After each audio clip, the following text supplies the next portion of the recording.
Here's a way to model subtracting mixed numbers. I've included a bonus strategy at the end of this video.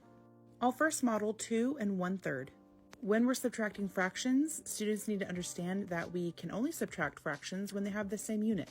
So let's turn those thirds into sixths.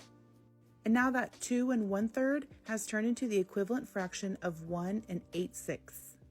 I'll subtract that 1 whole and 5/6. Then I'm left with 3/6, which is equivalent to 1/2. Now let's draw a model of what we just did. I'll use fraction bars to represent 2 1/3. In order to subtract correctly, I'll turn my thirds into sixths, just like we did in our concrete model. There's that equivalent fraction of 1 8/6 again. And now I can subtract 1 5/6, and I'm left with 3/6. Now let's go ahead and write out the original problem, and I want to represent that 2 1/3 as the equivalent fraction of 2 2/6. That 2 2/6 needs to turn into 1 8/6 in order for me to subtract the 1 5/6. So then I'm left with 3/6. Now here's that bonus strategy called constant difference. I still want to show that equivalent fraction of 2 2/6.